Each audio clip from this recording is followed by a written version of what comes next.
Assalamualaikum warahmatullahi wabarakatuh. Andito po kami sa Cordon Isabela. Ito po yung tinatayo na masjid, mosque po. Kung sino man po ang gustong magsadaka, i-message nyo lang po si Sister Narcisa Fatima Hidalgo po. Ito po ang kauna-unahang bahay-sambahan, masjid, mosque dito po sa Cordon Isabela. Sana po, kung ano man po ang maitulong nyo, kahit po maliit, paki-message nyo lang po ang aming Sister Narcisa Fatima Hidalgo sa Messenger po, sa Facebook po.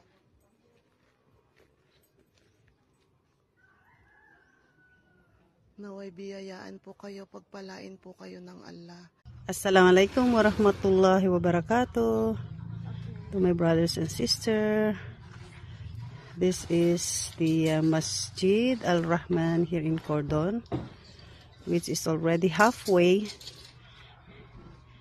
Alhamdulillah, this is the first masjid here in our town, in our community, by the help of my brothers and sisters. And we are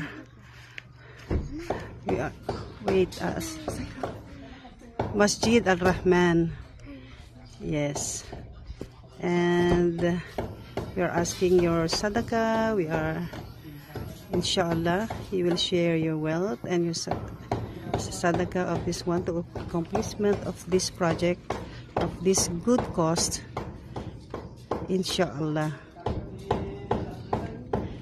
Jazakallah khair.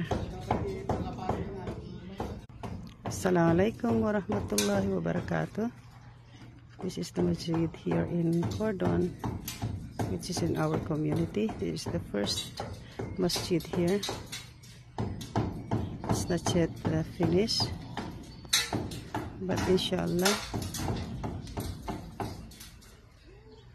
by the accomplishment of this, we are asking your help, so that we can start already to do the salah in this place. And I hope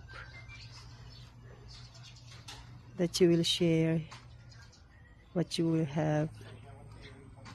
Jazakallah khair. Assalamualaikum warahmatullahi wabarakatuh.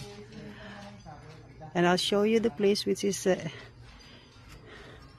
there's a space here, so we are planning to make for